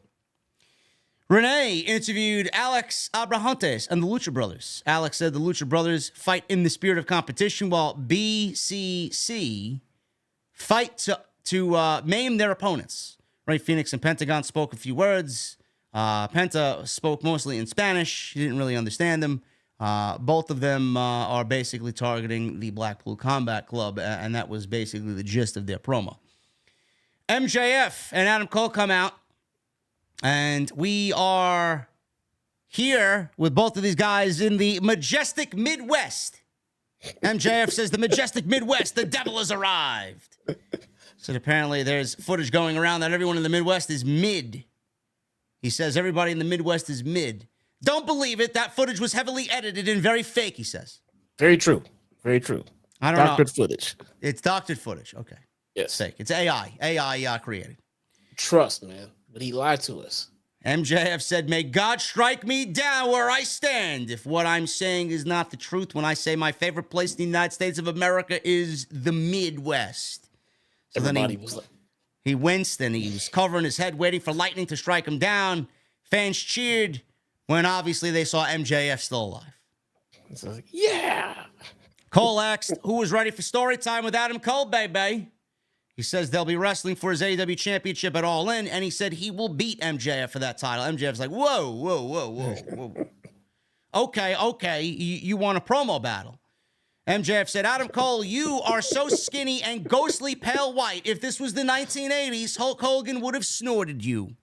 My God, dude. He looked at the camera and mocked Cole for having brain problems that crossed his eyes and affected his thinking. Cole looked at MJF and tried to stop him. MJF then started calling him noodle-armed. And then Cole yelled that he doesn't want to do a promo battle. But we got an inside dig at Hulk Hogan sniffing some white substance in the 1980s. He could have said Jannetty. Jannetty's all in the news right now. I know. MJF said, all right, I'm sorry. I totally just misread the situation. Sorry. Fuck Hogan. Cole says they're going to make history at Wembley. He said fans love them as a tag team, though, and they'd love to see them win the tag team titles. He says as difficult as it was to not win the tag team titles, he's had his eyes on another set of titles. He said those mean just as much to him as the AEW tag team titles. He's talking about the ROH, the Ring of Honor tag team titles. He says he owes his entire career to Ring of Honor. He said the pro wrestling fans who know him and love him thank Ring of Honor. He says he's a former Ring of Honor World Champion 3 times, former Ring of Honor TV Champion, Survival of the Fittest Champion. He says he's never held the Ring of Honor tag team titles, though. He mentioned the Kings of Wrestling, Red Dragon, the Briscoe brothers. Fans popped, obviously, with Mark and Jay Briscoe. He says they set the bar. He says before the pay-per-view at Wembley, there is a 0-hour pre-show. He says they should win those tag team titles before All In. MJF says it's a great story. And he asked if he really wants him to wrestle twice in one night. Is that what you're really asking me to do, Cole? What type of sick pervert are you? And then fans started to chant pervert at MJF. He said, Daddy's a sucker for a cheap pop. He agreed to the match after asking the fans if they wanted to see them win the Ring of Honor tag team titles. So Roderick Strong walks out and interrupted. Strong says he can't believe Cole wants to win the Ring of Honor tag team titles with MJF instead of him, his real best friend. MJF called him a simp and says he's tired of his weirdo, jealous ex-girlfriend vibes. He says he wants him to do whatever weird generic white guys do in this situation. I want you to get in your car.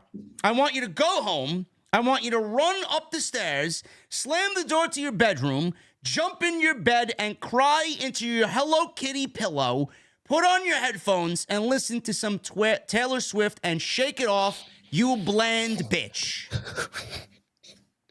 So we got MJF pulling out, prickish MJF here to Adam Cole's best buddy, Roderick Strong. Strong paced very sadly and angrily on the stage. We got Excalibur, saying that he's been trying to look out for Cole, but he's been proven wrong. Roderick Strong asks Cole if he's seriously going to let MJF talk to him like that. So he then says the Kingdom was right about Cole when he says he was never really, truly his friend. Mike Bennett and Matt Taven walked out. They hugged Roderick Strong, who was really kind of over-embellishing this, crying because of what MJF said. MJF said, as he's standing behind Cole, can you believe that guy? Cole turned around and shoved MJF hard backwards.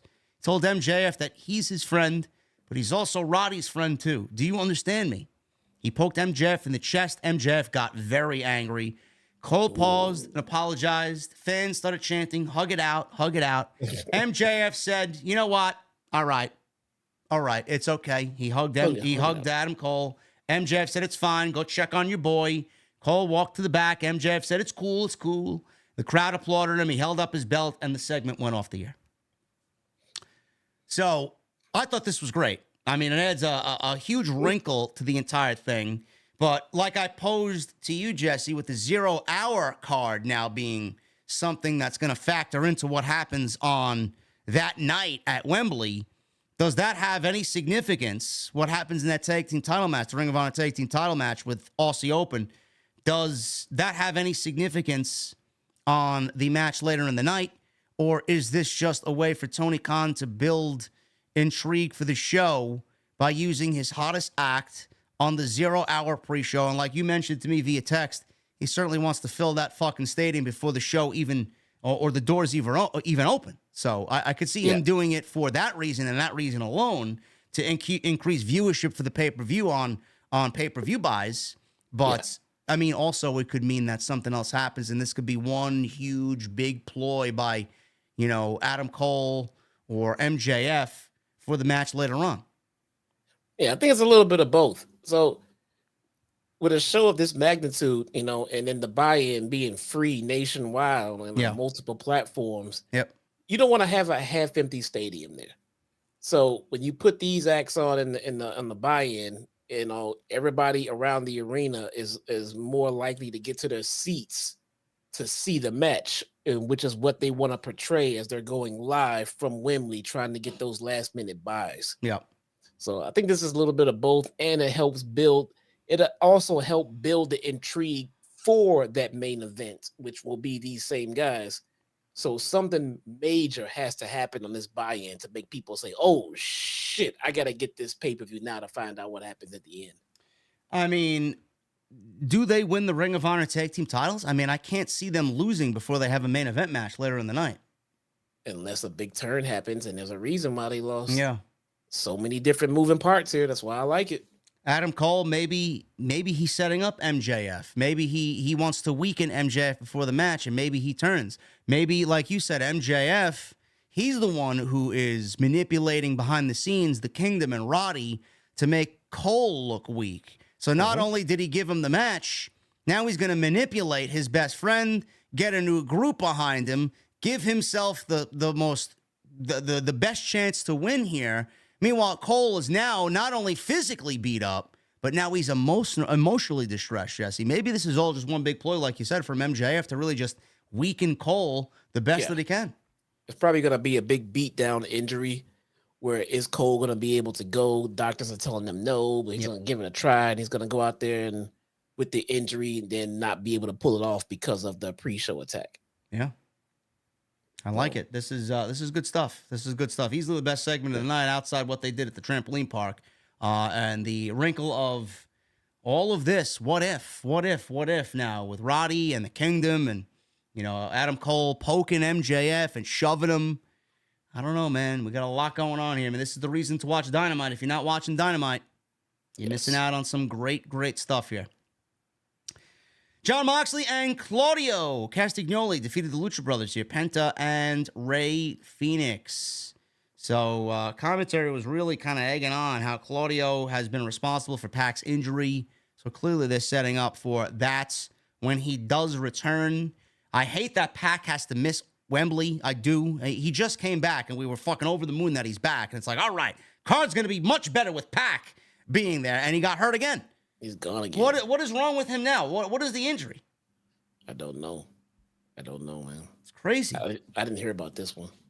I tell you what, man, the Blackpool Combat Club look like fucking savages, man. They are just vicious. Really. Yeah. Brian even said in an interview, I don't know where he was interviewed or who he was interviewed by, he said that the Blackpool Combat Club is one of those groups that should never break up. I agree. You know, if Brian if Brian is saying it, then there's a valid reason why he's saying it. Well, don't listen to me. I hate when there's any kind of faction that's just doing like big shit and it's over as fucking I'm loving them. I never want them to break up. So yeah. That holds true for me for any faction that's really fucking over. I didn't want the bloodline to break up at all. Yeah. I tell you what though, after that blood and guts match, when everybody thought that they lost and you know Yuta was being choked out with that chain by the Elite, Moxley had a tap out for Wheeler Yuta. A lot of people were like, "Oh, there goes the Blackpool Combat Club." In the last 3 weeks, their savagery has shined through. They kind of wiped all that away, man. I mean, they are back to full strength here with the way that they've been acting on Dynamite. Love it. Loving it. So we got this match. I mean, on no planet would I disagree with this match taking place. I mean, all four of these guys are fucking great. Phoenix was planted with a spike pile driver. And then we get a Doomsday Device situation. Moxley missed the clothesline, and Phoenix did this kind of, he slipped down and he evaded the clothesline.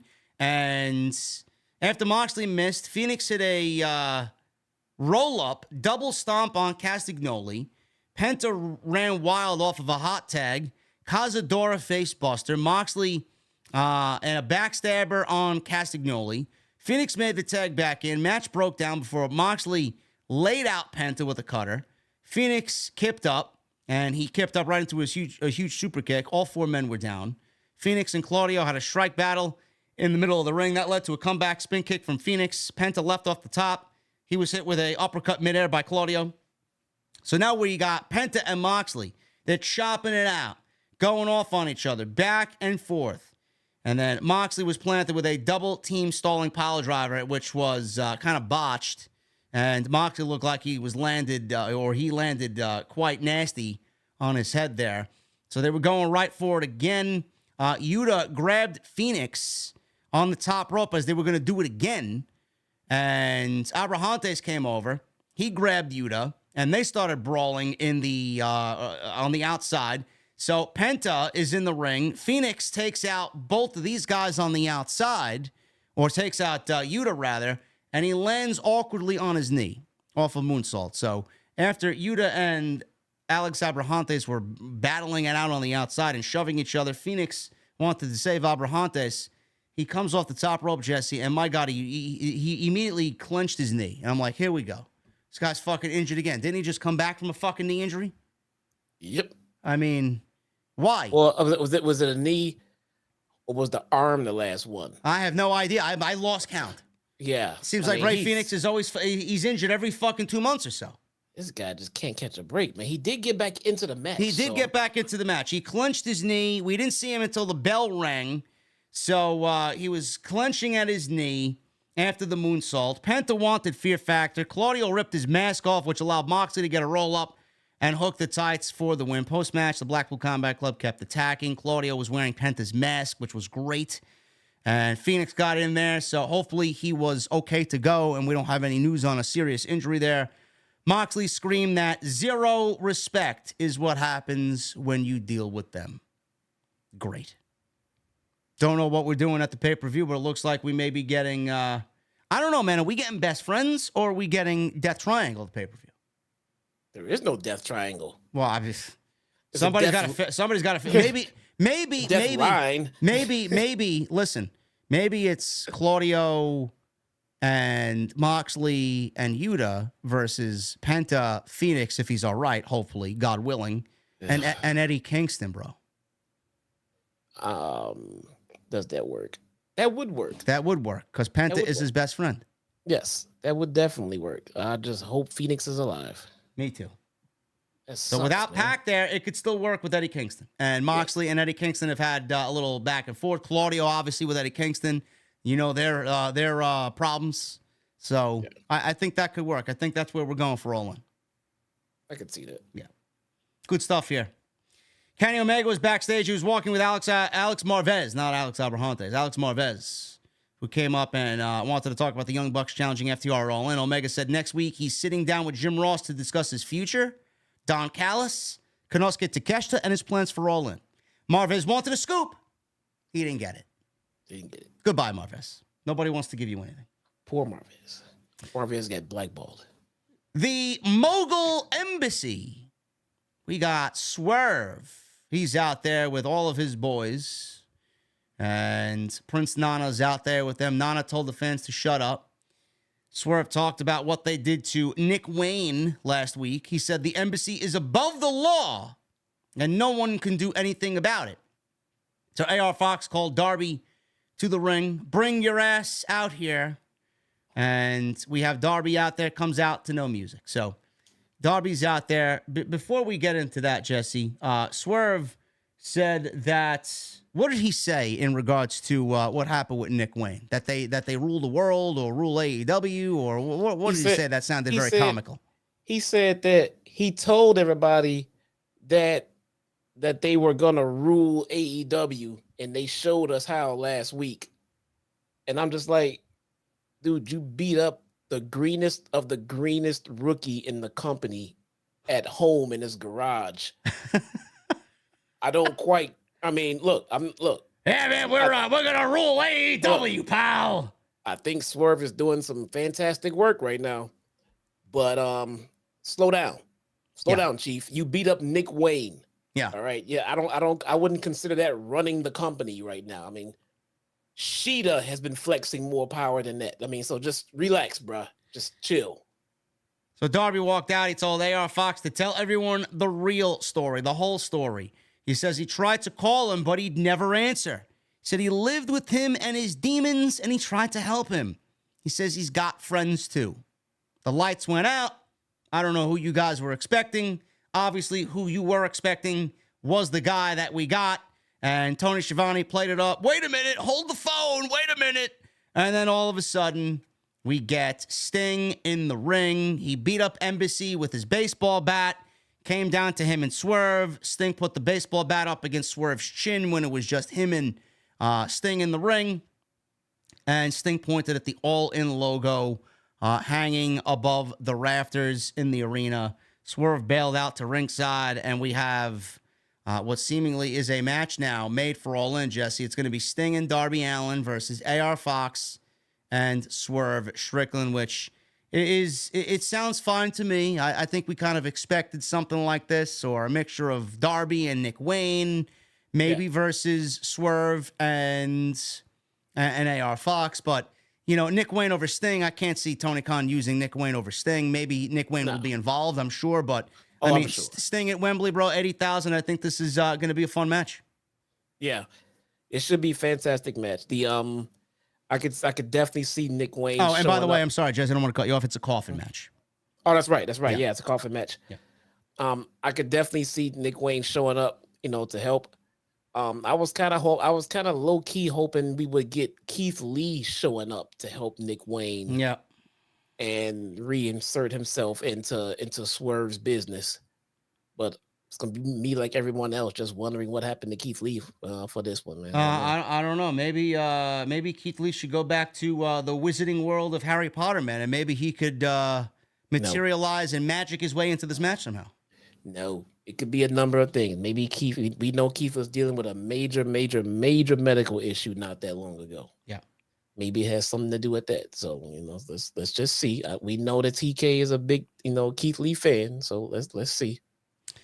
Well, there you go. That match is made. Coffin match should be fun. Looking forward to it.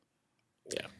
Hikaru Shida, Anna Jay, main event, AEW Women's Championship. You know, I love the fact you want me to be blunt and honest with you guys, because this is the last thing that we're going to talk about tonight. You want me to be brutally honest with you. I know it's Anna Jay, right? I know it's Anna Jay, Hikaru Shida in the main event. It's not a coincidence.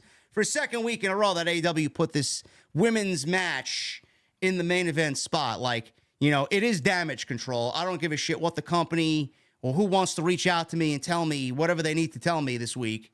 It's Damage Control, okay? You didn't feature women in the main event for how long? And now 2 weeks in a row after what Lufisto said, you want to put the women in the main event and pretend that everything is all right and you got some harmonious locker room, which I hope you do. I hope you do. But I mean, you could make it a little less blatant, just like you should have made the fucking memo and the tweets that went out at the same exact time a few days ago. They all went out at the same time. You could have did them and spaced them out a little differently as well. But I will say this, Jesse. You know, you want to sit there and think that AEW is for women's wrestling because this match is in the main event. This match officially started at 9:52 my time. You got 8 minutes. And then they went to a fucking commercial in the middle of the match. How much of this match did you see? How much of this match did you care about? And was the outcome in question at all for this match?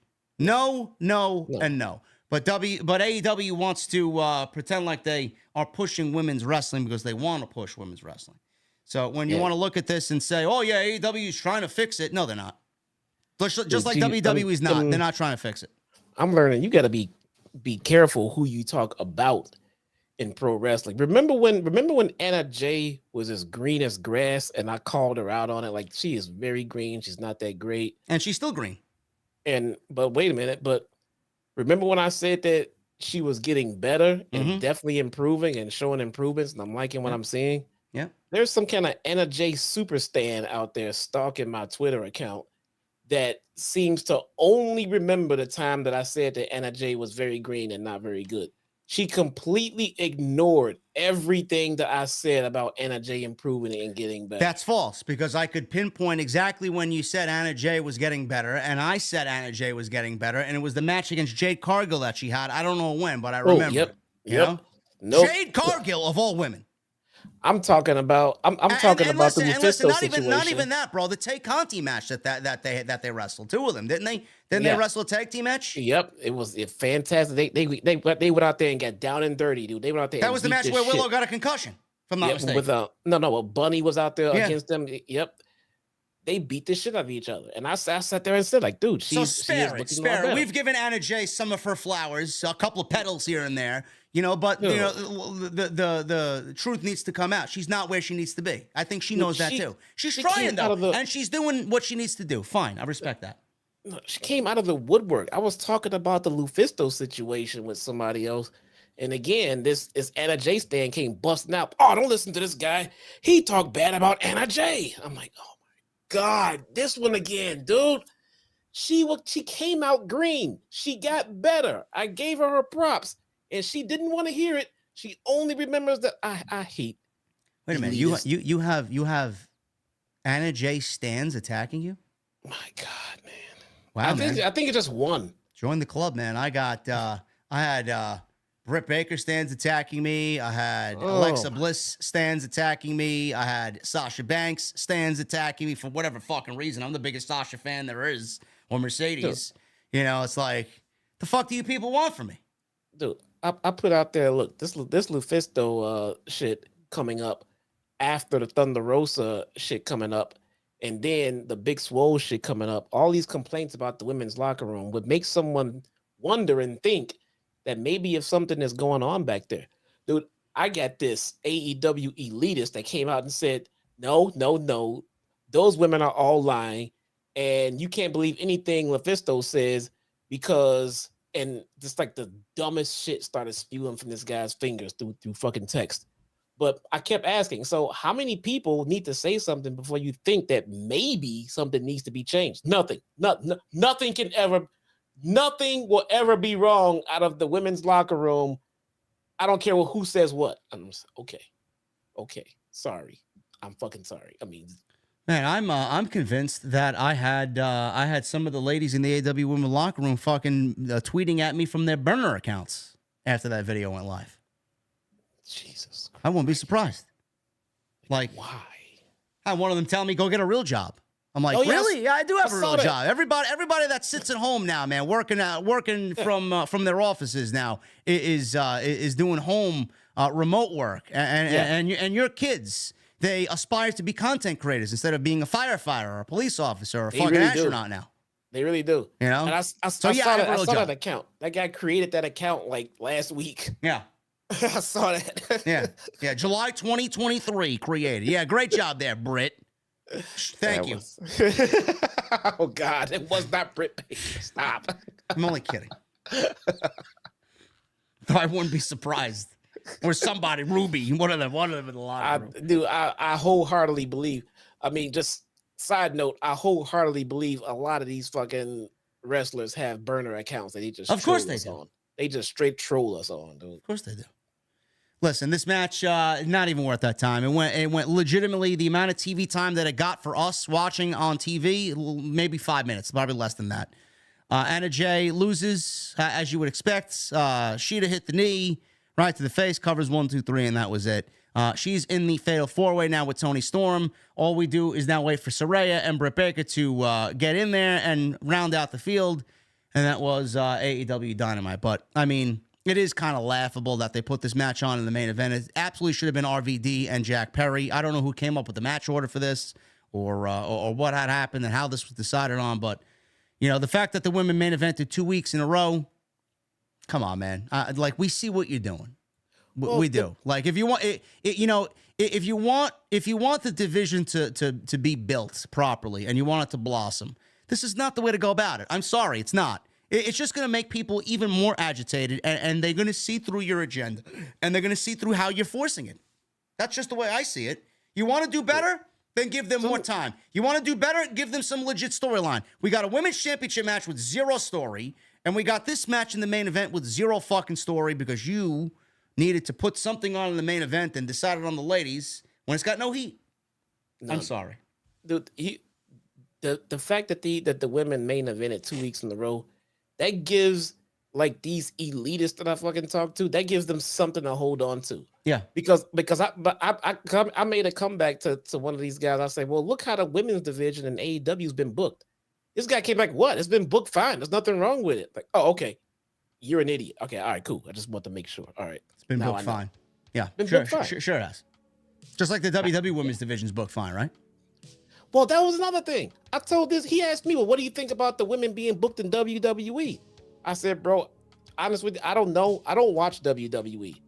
He called me a liar. He said, oh, like you don't know what's going on in WWE. It's like, bro, I do not watch I will tune in to watch some Bloodline shit, and that's about it. Maybe Judgment Day. I can't sit here and argue how good or bad Triple H is doing with the women. I don't know. Straight up call me a liar. You and JD don't talk about. Me and JD talk every day. Not about WWE, bruh. Sorry. Yeah, fuck them. That thing is stupid, fuck man. them, man.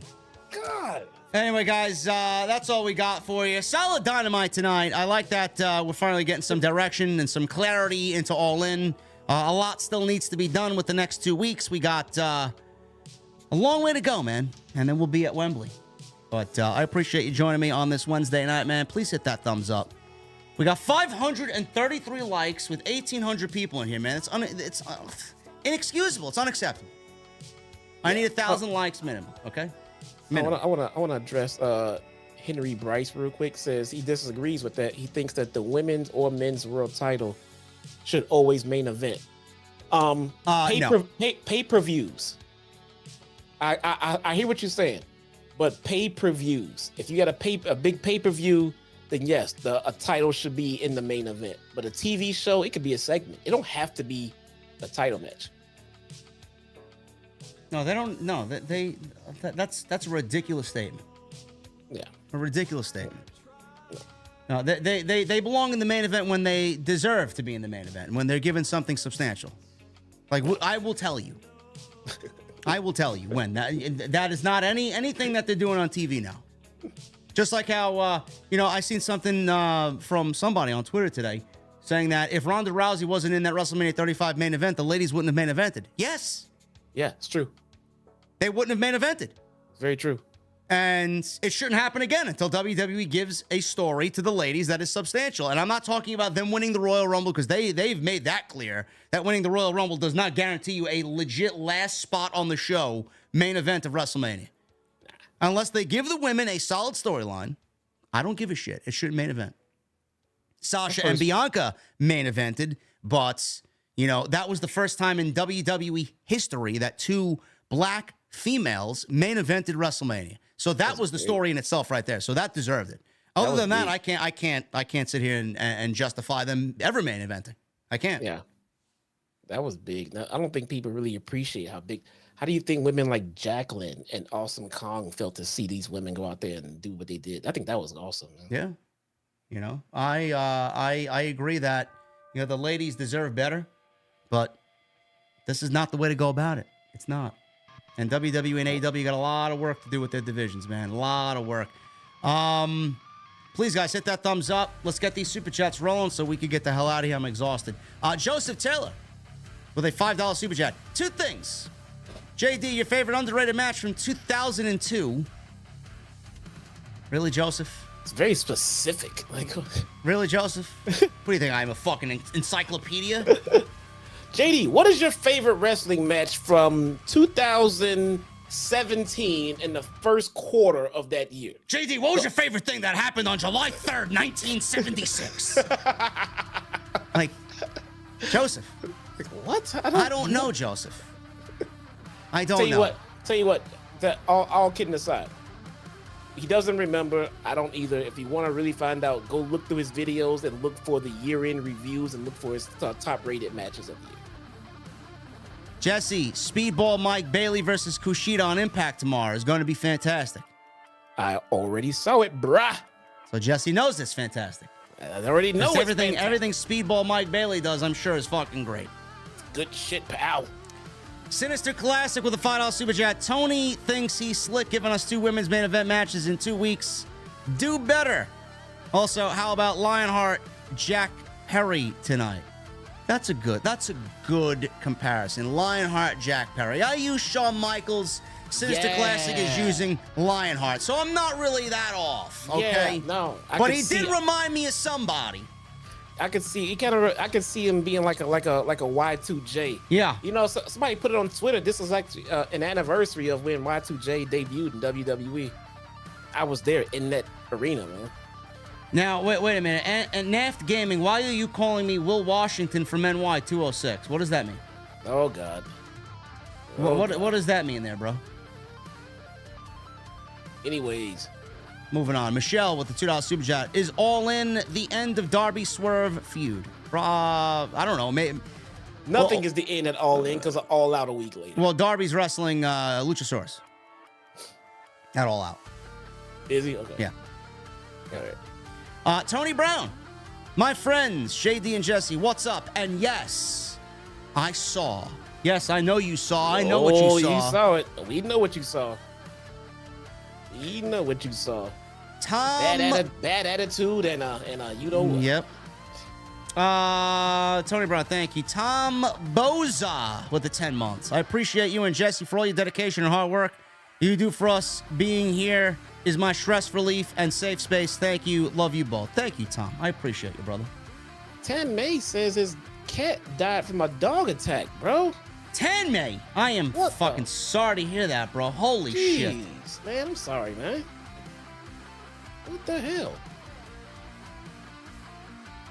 That's fucking horrible. I hope they put that damn dog down. Yeah, that dog needs to be reprimanded, Tammy. I'm sorry to hear that. Dude. Dom Wapo with a $4.99. Been over a year since I found my OTS family and been living the ride. I may not always be here or agree with your takes, but I respect your takes all the time. Thank you, Dom. Eric Aviles with a 9 months. You and Jesse definitely deserve to be recognized for what you do. People who truly care for the product, get them an interview. OTS for life. I'd love if Jesse and I can interview from AEW, can interview someone from AEW. I may even put it out on Twitter that we're going to be there, man. I'm going to have all my shit with me. You know, me and Jesse sitting down with somebody. I'd love for that to happen. Wait a minute. Remember when I told you a while back? What? That I was already set up to do an interview with a certain someone? Yeah. I can't get a hold of that someone anymore. All of a sudden it's... Oh, you're going to have to remind me again off air. It all makes sense now from what we talked about earlier. He already agreed to the interview. I was just still setting up my system and everything else. And then when I got set up for it, I've been trying to reach out to him. And now, all of a sudden, Yeah, I wish people were fucking upfront and honest, man. Like if I'm not allowed to do something with them, or if I'm not invited, instead of not saying anything, just fucking be honest with me, be upfront with me. Like, you're not allowed. You know? Okay, I'll quit asking. Whatever. Yeah. Eric, thank you so much, brother. Nick Storm Review with a $5 super chat. I checked out Nuclear Power Trio after last night's show and been on a binge. Right up my alley. Thank you, JD, for saving my ears yet again. 50-50 boys. Thank you, Nick Storm Review. Listen, man. I love Spotify. I am a Spotify premium member. I get all my music through Spotify. I found this band 3 days ago called the Nuclear Power Trio. If you guys are into progressive bass, lead guitar, some funky ass shit, I urge you to go listen to it, man. It will probably be one of my most played albums all year. I can tell you right now already. They got some funky ass music videos, man. I'm telling you. Go find their new album that just released this week, I believe, called WAP. Whoa. It's called It's called Wet Ass Plutonium. Whoa. That's the name of the album. Whoa, hey. I'm telling you the name of the album, bro. It's right there. It's called Wet Ass Plutonium. Hey, that's man, so many different levels. But look, also, if you're into a hardcore lyricist and hip hop like me, check out Easy Mill. Just got signed by Eminem and Dre. Check out Easy Mill. He got signed by Dr. Dre, so he must be good then. Dude, he's incredible. He is literally this generation's Eminem. He's really good. Nice. Really good. All right, there you go. That was actually the guy I had you listen to. He's that diverse where he does the stuff I sent you. He does some R&B and he does fucking insane hip hop, dude. And it's not like he's the first one to ever do it, but I wanted to know how good the song was I sent you because I wanted to know how good he was at all of these genres because I know he's killing it in hip hop. And his music, his singing voice is fantastic. I was wondering how the metal side of him was. This guy's amazing. Nice. See, my guy, Dr. Evil Genius, man, he watched a couple of Nuclear Power Trio's videos. I showed him one today, and he ended up watching like 3 or 4 of them, man. And he's a tough man to please when it comes to music. He fucking loved them. Nice. There you go. Yes, it's called Wet Ass Plutonium. So I'm not kidding. Don't cancel me, please. It's not Cardi B's WAP. No, it's not. No. Okay. It's. That's all I'll say. Nick, thank you, brother. Jason Barker with a $20 super chat. Let's get this show on the road. The Ace is depending on us to give 1,000 likes minimum. Yeah, I know. Well, you guys are being stingy tonight. We're not getting 1,000 likes. Oh, I forgot to do my like. There we go. There you go. Now I get 1,000. Thank you. Nick Storm Review with a new membership. Thank you, brother. Stick World Mayor, 20 months. Keep up the hard work, JD. We appreciate all the work you put into the channel. Love to all the VIPs. Hashtag suck it, geeks. Hashtag OTS for life. Thank you, Stick World. Appreciate you, brother. Robert Lamoa with a $5 super chat. Hey, Jesse. What are your thoughts on CM Punk versus Ricky Starks? Are they doing it again? I'm guessing he's talking about Collision. Did you watch Collision on Saturday? The one that they did. Yeah. Okay. No. I think the match was fine. I'm gonna be honest. I would have loved to have seen Ricky Starks stay a babyface a little bit longer. Yep. I don't think he got anything going with it, and he was over as fuck. And his momentum died down, and he just changed him back to heel. But nonetheless, he's gonna get a fantastic rub and a nice little shine from working with Punk. So I thought it was damn good. Johnny with a $100 super chat. Thank you, Johnny. Says JD, you the best. Appreciate you, brother. Joseph Taylor with a $5 super chat. I hope Jesse's favorite wrestler, Goldberg, shows up at All In. People still trying to put that out in the universe. I mean, we may not even be getting it, man. But who knows? Who knows? It ain't happening, y'all. Get over it. And HVJRC with a $1.99. Should Keith Lee and Wardlow consider WWE now? Triple H would take Keith Lee back in a heartbeat, and Wardlow, I think, is going to end up jumping ship anyway. Yeah, Keith Lee needs to stay his ass put and wait it out. Wardlow will be a beast over in WWE. Yeah. Yeah. That's all we got, man. Quiet night from you guys. Quite sad, but that was all we got. That's all we got, man. Normally we're here for another 20 minutes, but we're gonna get out of here early. Just anything you want to say before I rev up the Mustang? Oh, we got one more. Mohammed with a 5. Jesse, how's the AEW game? I've kind of gotten tired of it, to be honest. Not too much to do. I played it a few times. I unlocked Paul White. I unlocked Owen Hart. I unlocked Brody Lee. And yeah, I'm kind of in agreement. And it's hard to find an online match. It's not a lot of online matchmaking. Uh-oh. Probably mostly because it's only platform specific. It's no cross-platform. Yeah. So. Listen, guys. WrestleQuest is coming out August 22nd. It was supposed to be out this week. Something happened. They put out an official statement. I will begin hyping that up again this weekend. August 22nd is the new date, which is perfect because I'm taking my Steam Deck with me to London, and I'll be playing that on the plane while I'm sitting first class flying to London. So, sleep. Who needs sleep? I'll be playing WrestleQuest. Thank you guys very much. Jesse, anything you want to say before I get the Mustang going? Nah, it's great to get on out of here, man. Join me tomorrow night. I'm going to cover night 2 of the Chicago tapings. There is, I'll let you guys in on something. There is a very controversial tag match in the Bullet Club versus Sami Callihan and Rich Swann. You gotta watch it, then I'll give you the information that I have from my being there and seeing it myself live. Check me out tomorrow night. There you go. Jesse be covered Impact. Go subscribe to him on YouTube, as always. And me, you guys can follow me on social media at JDfromNY206, Twitter, Instagram, TikTok, and Cameo. I will be probably in your sub boxes tomorrow with some more news, if there is any. And make sure you guys continue to hit that subscribe button. Continue to hit the thumbs up. Thank you for the super chat love tonight. Thank you guys for being here. We had 1,800 plus. And it was a good Dynamite. We're getting ready for All In. And we'll be there in a couple of weeks. Thank you guys very much. And Issa's in the chat!